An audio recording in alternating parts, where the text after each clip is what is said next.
Ladies and gentlemen, this is Dennis Day with the Edge Group team, and we are live on our broadcast of the Getting Your Edge How to Right Size Your Home and Life podcast.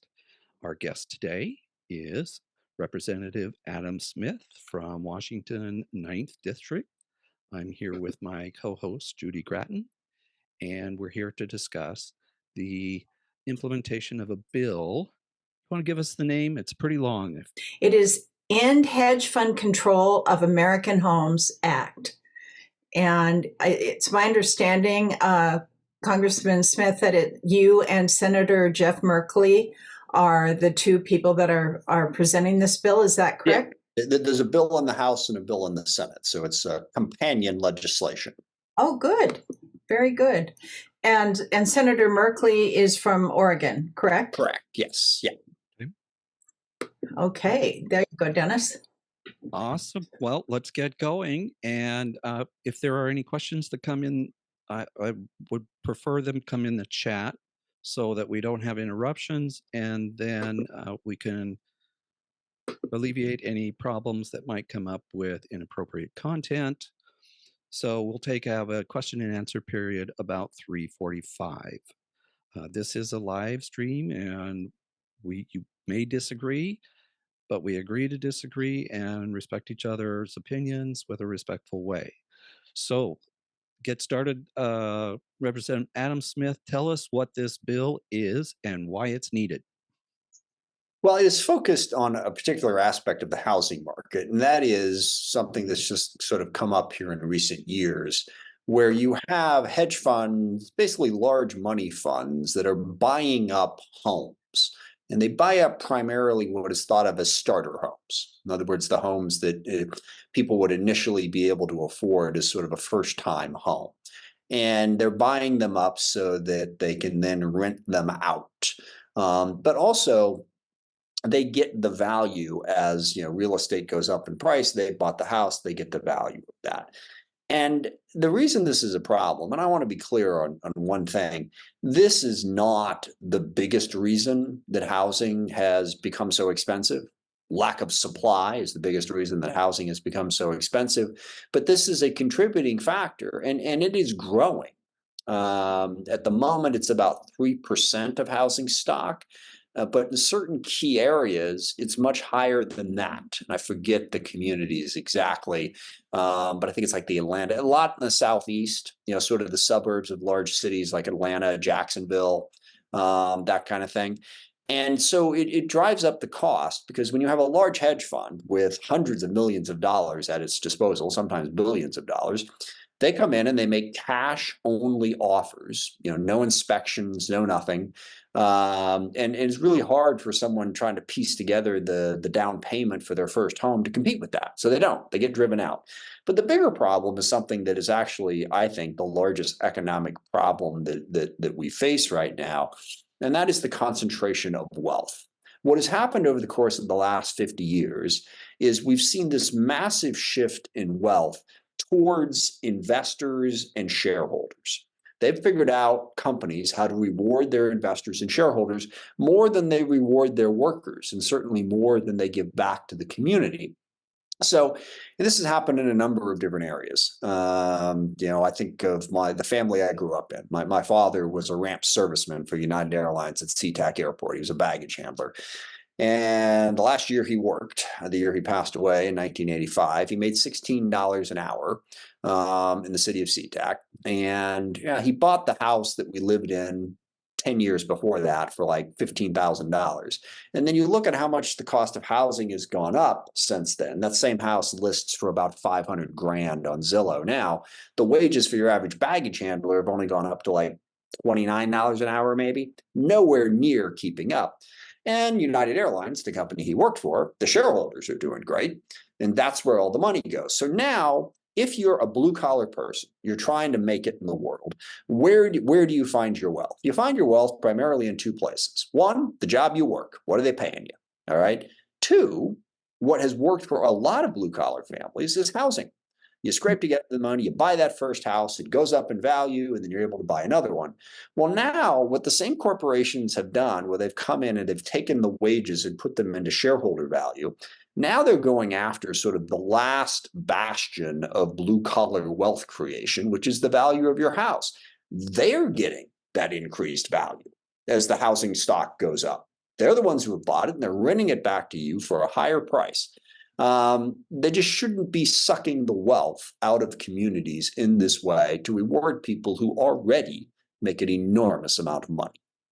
Sorry, that was a little bit more long-winded than I had intended. Oh, no, I think that was wonderful. Thank you so much for explaining that. And I can relate to that personally. I mean, when my husband and I, just before, right after we had our first child, we bought our first house, and it was in Kirkland, Washington, which is now considered to be a rather high-end neighborhood.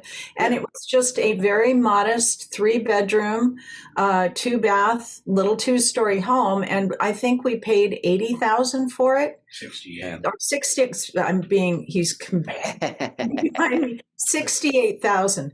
And 4 years later, we sold it for 111,000. Right. And we fixed it up, but it gave us the ability to take that money, invest in something else. And I was talking to a gentleman last week about a book called Capital that talks about wealth building throughout history, and how no matter how wealthy any individual is, the majority of their wealth was built on buying real estate. And so when you take that away from middle class America or first time home buyers, they're, yes, you're making a living wage, hopefully a living wage. We're always fighting to keep up with inflation, but you're taking away that chance for people to earn that money, to have that to leave to their family. Yeah, no, absolutely. And this is the broader economic trend in society that really has changed in the last 50 years, as so much of the economic incentives have gone towards investors and shareholders. And I remember back in the 90s during the dot-com boom and the tech boom, when everything was going, and everyone was talking about how, well, gosh, everybody can buy shares, and you don't have to rely on your job anymore to make money. Well, yeah, I mean, I suppose, in the blue collar family I grew up in, we could have scraped together money and bought a few shares in some company, but that's not where you're making your money. All right. And the people who can buy like 1 million shares, they're the ones who are making money off of that. And they're not paying the wages, and they're not giving the value to working class families. And this is a problem across our economy. Now, this has been exacerbated in the housing area by the lack of supply, because we haven't built enough housing to keep up with the demand. And, when you look at the economic insecurity that people face, in fact, I was just reading an article today in the New York Times about how good the economy is in terms of, unemployment is low, the stock market's going great, inflation has even come down. You have a situation where people's wages are actually, for the first time in a long time, exceeding inflation, and they're keeping up. And yet people still feel economically insecure. And there was a whole bunch of analysis as to why. There's a bunch of different theories, but I'll tell you, one of the biggest reasons is 2 things that are expensive right now: housing and food. And what are the 2 things that everybody has to have? A place to live and food to eat. And that's the price crunch that people are feeling. So even though other measures of inflation are down, if you can't afford, a place to live, you're not going to feel those other benefits of the economy. Correct. And we deal every day with the people who desperately want to buy a home, or people downsizing who want to sell their home. And the first thing they say to us is, where am I going to go? Yeah. And so when I think I heard something on NPR regarding your bill, and I was like, oh yeah, I know there is a shortage of inventory based on not enough new construction, but we don't need anything added to it to prevent people from being able to buy homes. And I have written offers. There was one family, I think we probably wrote 25 offers for them before they ever got anything. And was it anything like what they really wanted? No. And what were they fight? First of all, they had an FHA loan. And so that was supposed to help people to be able to buy a home, and instead it was a hindrance. We were fighting cash offers. Right. And in addition to hedge funds, there's international cash offers that have become really difficult for just your average blue collar or middle American worker to compete against. Is there anything that you know of in Congress that's looking at international I'd have to contributions? refresh my memory. I have a vague memory that yes, I know certain localities have placed limitations on what what foreign entities or foreign individuals can buy in a given community. And the same sort of, they're Right. doing it as an investment. Now, if you're moving here from someplace else, fine. But a lot of times you do have that investment piece coming in. And the final piece on your all cash offer thing is getting back to the point about investors and shareholders, which I don't feel like I've explained as clearly as I should. A lot of those cash offers are also coming from individuals who are in fact going to live there, and they're the shareholders. They're high up in the corporate chain in Amazon or Microsoft, and they've been getting all kinds of shares for that, and they have the cash because of how much the stock market has gone up. And look, don't misunderstand me here. I am a capitalist. As I always joke, with a name like Adam Smith, what else could I be? So I don't have any problem with making sure that you create an environment where investors feel like, yes, I'll make that investment. I'll buy shares in that company or invest in that company. We've just pushed it too far in that direction. And Amazon's actually a good example. And I feel bad picking on Amazon because everybody does this, and it's not just Amazon. But in my district, the example is really apt. So they have a warehouse down in Kent. I always like to joke, they call it a fulfillment center, but I've worked in warehouses. It's not a fulfillment center, it's a warehouse. I've been in their warehouses. They are huge. They're huge. spectacular, yes, and that's great. So your starting wages at that center, this was as of a couple of years ago now, it might be slightly higher now, but it was $16 an hour, which is, if you'd told me back in 1983 and 84, when I was first starting to work, that someone's going to pay me $16 an hour, I would have been downright excited. But you can't live on $16 an hour in Kent. Not just certainly you can't live in Bellevue, you can't live in Kirkland, you can't live in Seattle, but you can't live in Kent on $16 an hour because your one bedroom apartment is going for about $2,000 a month. And I don't want to walk through all the math there, but just trust me when I tell you it doesn't work. Now, why is Amazon paying their workers $16 an hour? It is an almost $3 trillion company, all right? And their stock prices are all through the ceiling. They're paying them that amount because every little bit more that they pay them has a negative impact on the share price, all right? Because people see it as they're not making as much money. Is the share price going to go up or down? So they are rewarding their shareholders, and that's great. Their shareholders are making a whole bunch of money. But now you've got these thousands of workers on the line level. They're the truck drivers who deliver for Amazon, same thing, who are barely eking by. And now these same people are competing with the Amazon shareholders and shareholders from other companies to buy a house. Mm-hmm. And their shareholders have all the money. They'll come in and they'll plop down 2 point. I live in Bellevue. I bought here, my wife and I bought here 11 years ago. I could not afford to live in the house that I'm sitting in right now. That's exactly if I had to buy it today.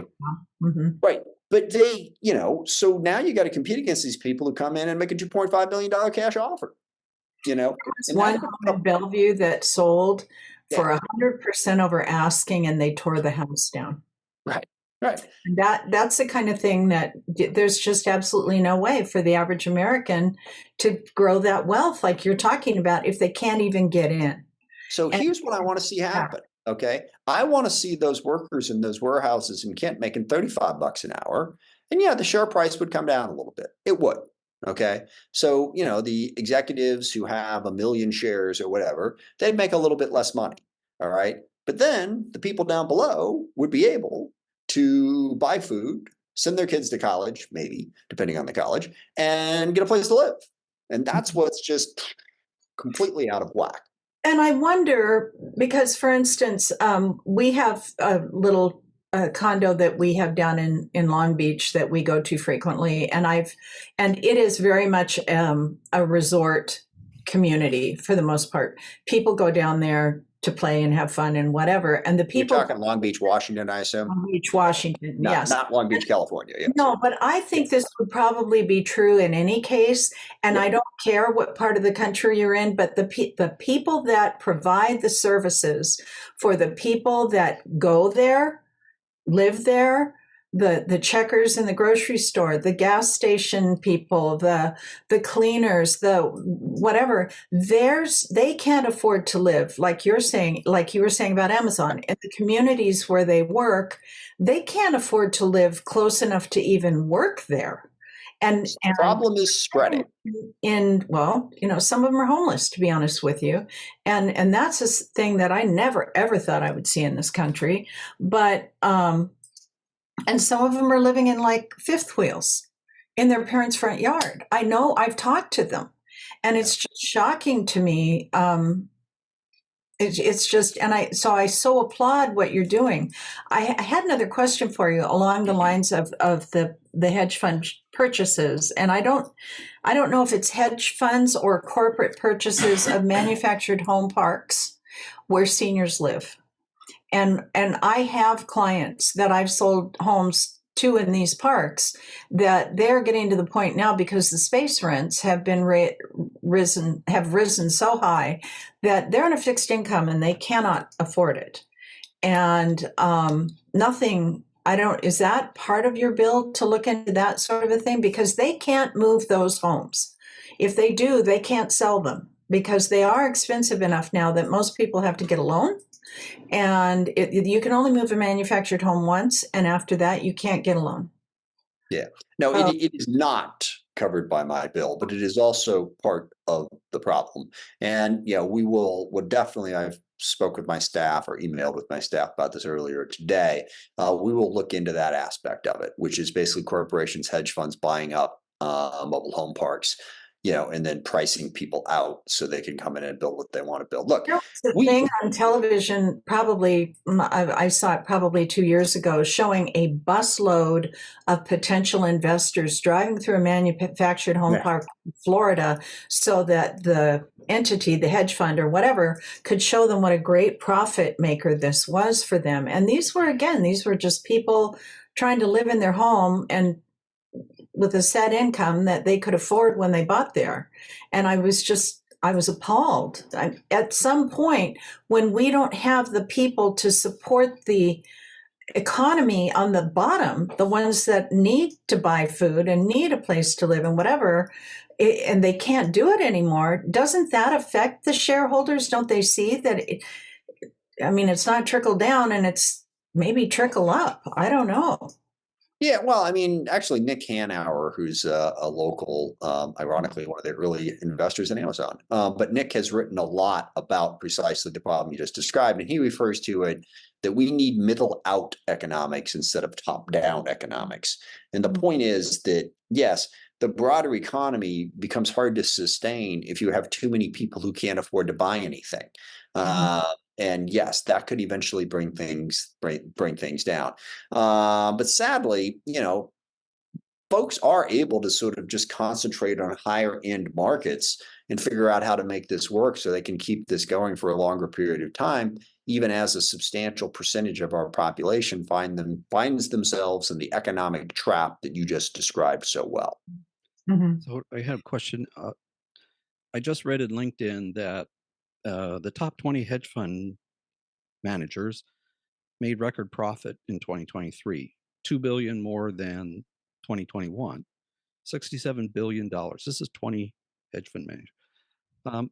Tell us, what will your bill do to prevent this from continuing? Well, a lot of that money is made off of other investments. So that's the larger problem that I'm talking about. But in the short run, one of the things my bill will do is it will prevent them from making even more money off the backs of homeowners and renters and blue collar families who ought to be profiting, ought to be the ones getting the benefit of the increased value of real estate. So it will help in that regard. But look, I think we have a major crisis in this country of too much wealth being concentrated in the hands of too few people and too many struggling simply to feed themselves and pay the rent. And we need to be bold about our policies to address that, to get more of an even distribution. And you can make arguments about, well, people ought to be rewarded for their effort, and who is the government to step in and take money from one group to give to another group. But look, to a certain degree, the government has already stepped in to do that, but they're distributing the money the wrong way. Corporations only exist because the federal government allows them to exist. It is a corporate charter put into law. So we could change that law so that all the profit and all the money doesn't go to those few people. The tax advantages that these investors are given are overwhelming in a whole number of different areas. The losses that they can write off, the different places that they can hide money from taxes, all to encourage investors. And look, again, I'm a capitalist.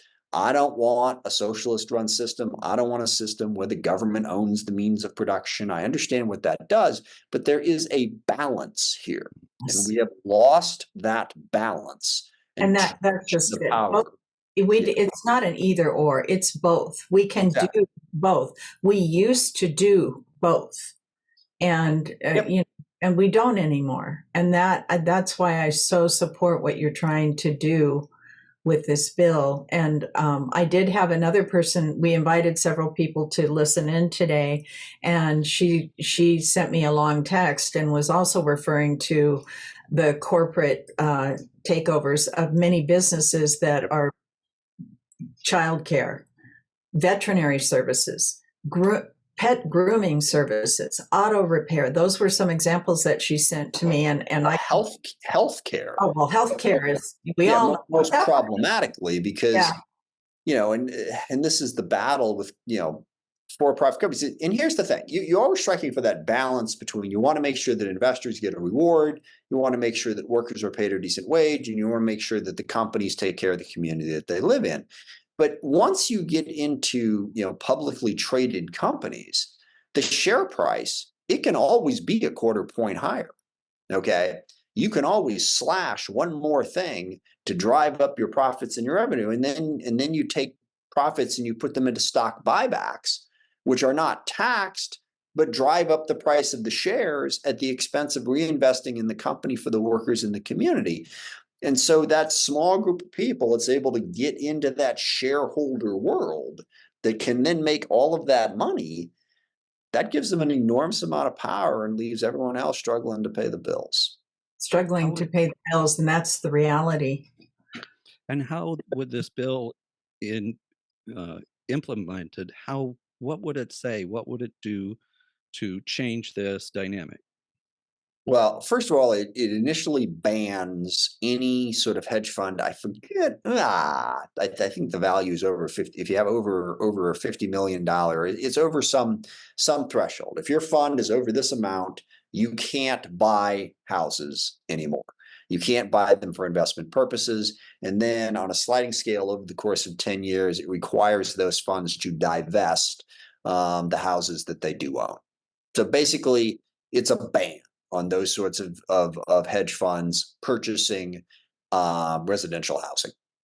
Is this going to have any effect on, say, the mom pop investor who did well, bought a condo, rents it out, gets an income, then sells it for a profit?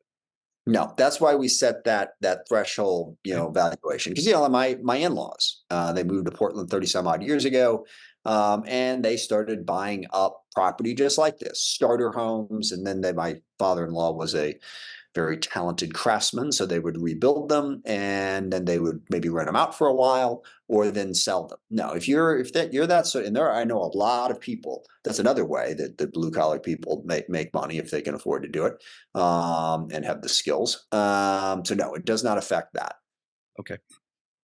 Great. And in reading your information, I also noticed that you talked about how when hedge funds do own real estate, a couple of things happen. Number one, they don't take care of it as well as a small owner might do. And number two, the rents have a tendency to be higher and go up more often. And number three, three things, and that is that they're quicker to evict people. They're not willing to work with them.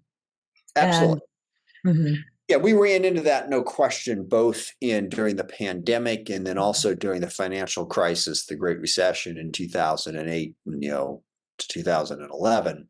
Is you had a lot of people who were trapped with the changing economic circumstances, and then you would work with them to rejigger their mortgage, rejigger their rent payments, and everyone always said if it was a local person who owned the property, whether commercial or residential, you could usually work it out. But when you had the large conglomerate, they're just bean counters. They're not looking at negotiating anything. You're not paying, you're out. So yeah, I agree with that point. I was in real estate at that time, and I remember one home in particular where I was showing it. It was vacant. It was in a short sale, and we walked in, and in the child's bedroom, they had written on the walls, plural, all the way around the room, from the top of the ceiling to the floor, what happened to their family. I was in tears when I left that house. These sorts of things aren't just numbers on a board. They're human beings, and it's tragic when they can't buy a home, they lose their home, if no fault of that, really no fault of their own. So, Well, and I think the housing crisis is a crisis, and I think we're still stuck in old thinking about how to address it. I've received a fair amount of criticism for this bill as government overreach, blocking the private sector, you know, and when it comes to also building more housing, we still have permitting processes and zoning processes that make it very difficult to build housing, even as we have this incredible need. So I just think it's time for a little radical thought, because I don't think people fully appreciate what an impact it's having on our society that housing is so difficult for so many people to afford. mhm, I agree completely.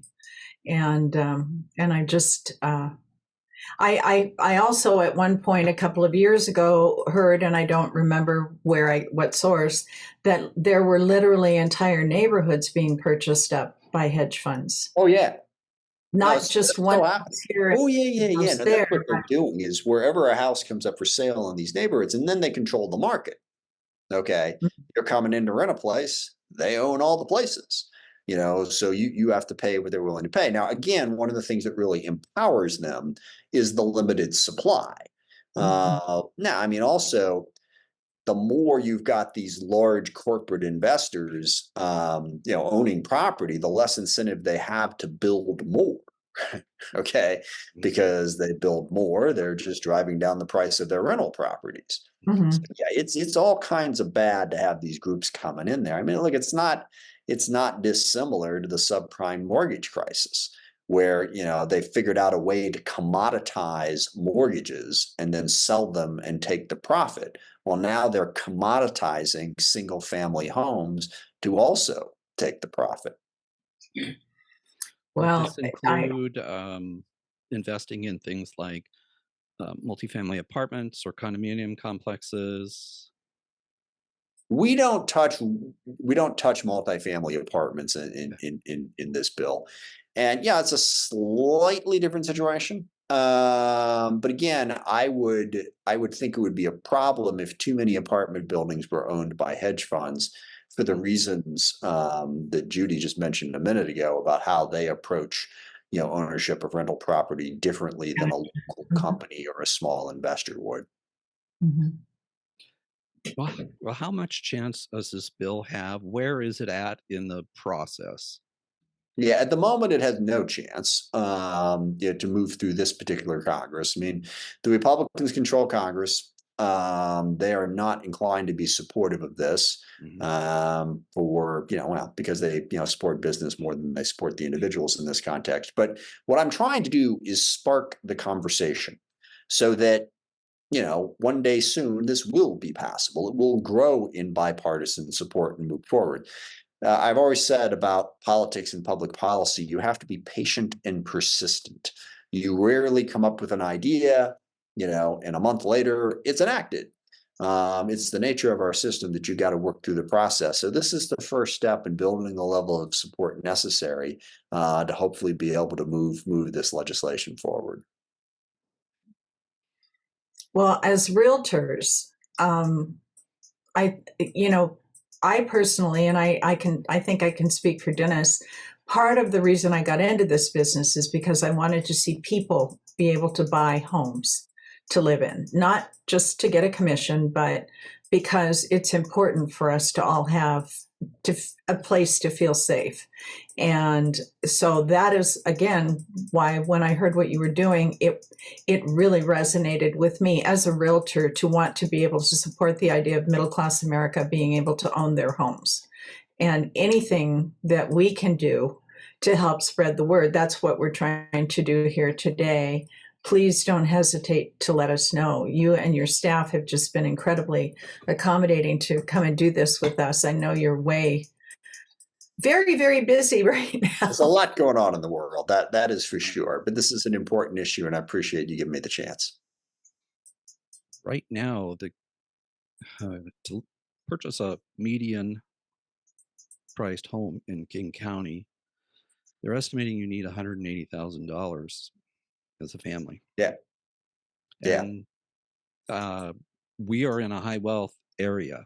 We really are. I mean, Yeah. but even with the high wealth area, that's putting homes out of reach of many Well, of even the tech yeah, as Judy workers. pointed out, we're in a high wealth area, but not everybody participates in the high wealth aspect of it. You Right. know, you've still got all of these jobs. Well, again, I go back to the airport. I represent SeaTax where my father worked all those years ago. Got a lot of people working out at the airport, and they're all making, well, not all, but a lot of them making 15 to 20 bucks an hour. You know, Mhm. and there's a lot of jobs. Go back to the fulfillment center in Kent. Now, so you got a lot of people, and these jobs have to be done. Okay. It's not like we don't need the jobs. You need someone to do them, and you're paying them a wage that they can't live on. So if a low income worker is working, extra hours and is not making it enough to purchase food and rent, uh, how are they going to buy the things that Amazon sells? Yeah. Well, and That's that's the middle out economic point that Nick Hanauer makes. He started out Pacific Feather. They made pillows and comforters and that sort of thing. And he's now worth probably $1 billion, whatever, worth a lot of money. And he says, no matter how much money I'm worth, there's only so many pillows I'm going to buy. Okay. All right. You need to broaden the base of people who need to buy those and who need to buy new furniture or whatever. And if the people that can't afford that, then you're lowering the market and it's long-term harmful to the economy. Now, I mean, capital is mobile. We have a global economy now. And so people move capital around the world to where it is they can get a return on it. So to some extent, the folks at the top end, they survive and they got a pretty big cushion. But I think the real issue here is just the way it divides our society between the haves and the have-nots. And it's always going to be a balance. There's no such thing as true equality. I know my friends on the far left will argue with me about that, but there's not. Some people are going to work harder. Some people are going to get lucky. Things are going to happen. But the question is, how big is that gap? You know, and society as a whole will tolerate a certain gap. But when you've got the gap now where you've got so many people who are struggling to pay for food, for housing, for healthcare, for education. I mean, I grew up on the lower end of the economic scale, you know, but I could afford college. I worked from the time I was 11 years old. It wasn't handed to me by any stretch of the imagination, but it was doable.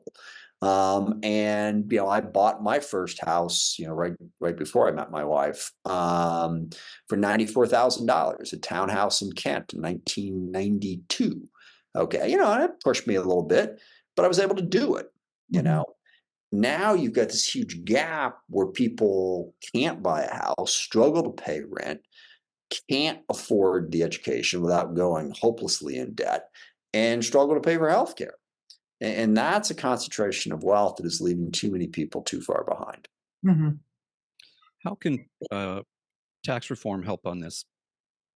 Well, tax reform, biggest way it could help is to go after some of those advantages that I mentioned that are existing in the tax code that reward investors.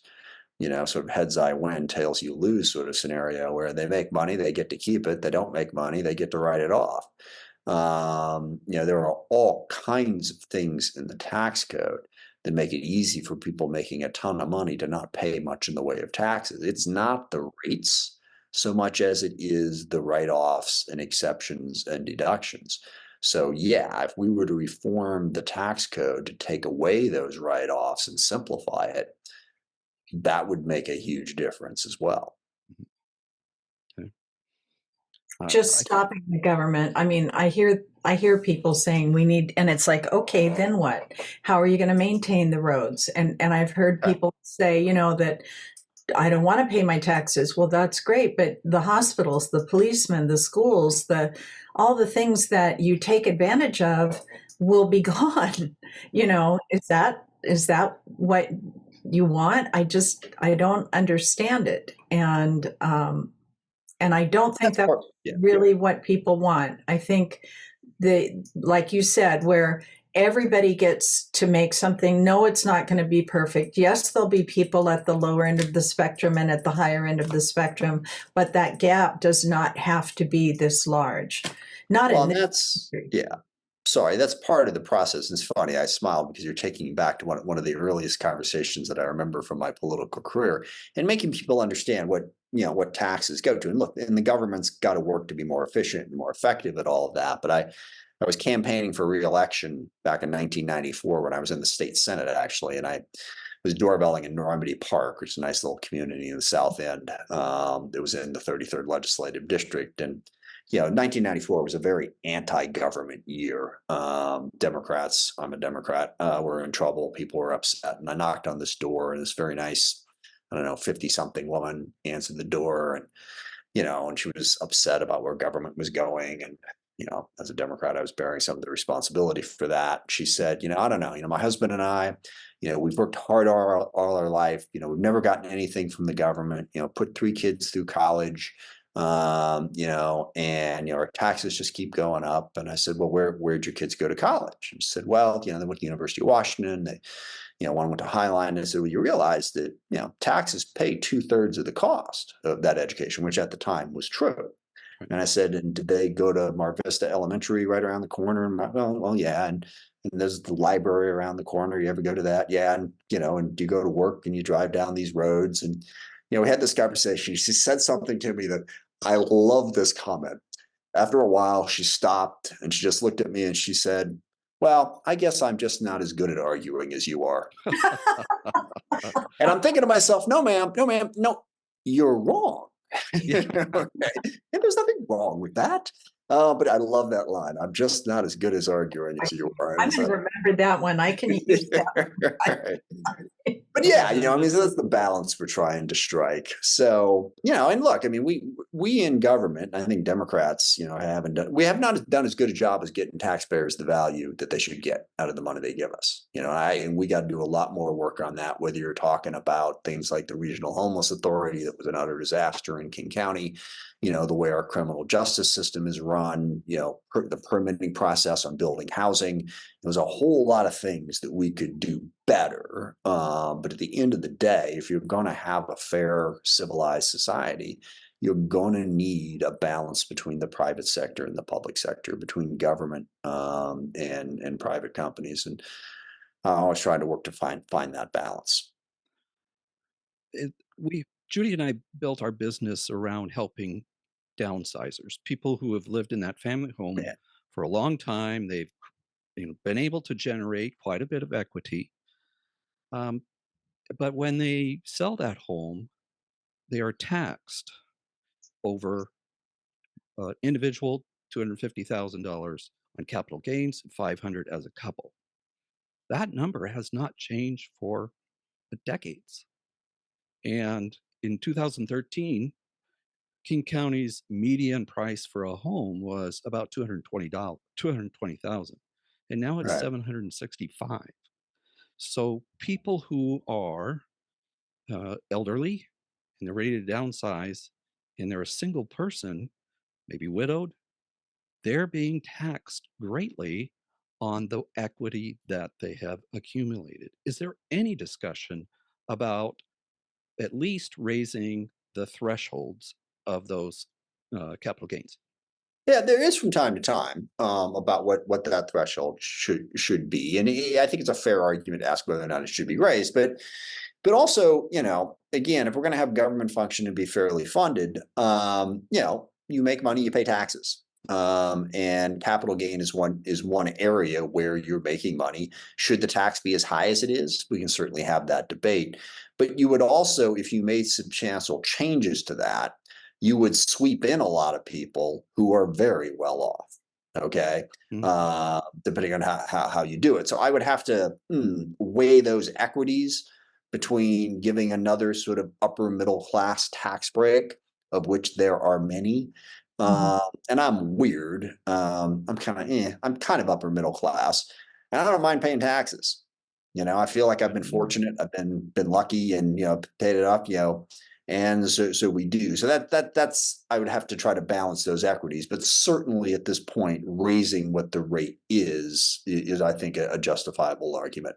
Or possibly it could be raised only if your income is a certain level, or Sure. So that there's some kind of balance there to offset it. And so that, like we're talking about the seniors, that they didn't intentionally mean for their home to go up to be $1 million. They bought it at, 130,000 and now it's $1 million. Wonderful, sort of, but could be wonderful all the way around, actually. Yeah. Now it'd be more wonderful if you didn't have to pay taxes on it. But even with the taxes, you'd rather have that than have a house that's still only worth $130,000. But yes, I am aware of that challenge. I do have to run in just a couple of minutes. Was there any last thing you wanted to make sure I covered? I think you've done an great job, and we really, really appreciate you giving us this time. I can't thank you enough. And again, if we can do anything, please feel free to let us know. I don't know what we can do. I'm in you're kind of doing it. And to Dennis's question earlier about, what chance does the bill have? This is how the bill gets more of a chance, is just to have an opportunity to make the case. And you've given me that. People's power are their vote. That's the power we have to try and make a difference. And to lobby. Vote. Okay. Yeah, vote and also lobby. Tell your elected representatives what's important to you. Okay. I do. Yes. And that's a good thing. Besides voting, sending letters, phone calls, emails, are these really effective? Absolutely. Okay. It is one of the most misunderstood thing in American politics. And I can tell you, I have been a retail politician, elected representative for 33 years. And I can tell you, if my constituents say something's important to them, it absolutely matters to me. It gets, the more of them who are saying it, the more often they say it. Now, look, it's not snap your fingers, I want this. Yes, you get it. But it definitely has an impact on any elected official if constituents express their views on a given issue. Well, Representative Adam Smith, thank you so much for your time. We really appreciate you, and you obviously have my vote. That's fine. I appreciate that, and I appreciate the work you do as well. Realtors are incredibly important in our community, and I appreciate what you do. Thank you so much. Thank you. It's nice to meet you both. Nice meeting you too. Good luck. Have a great day. Bye now. Bye-bye. Well, that's it, folks. Wow. Wow.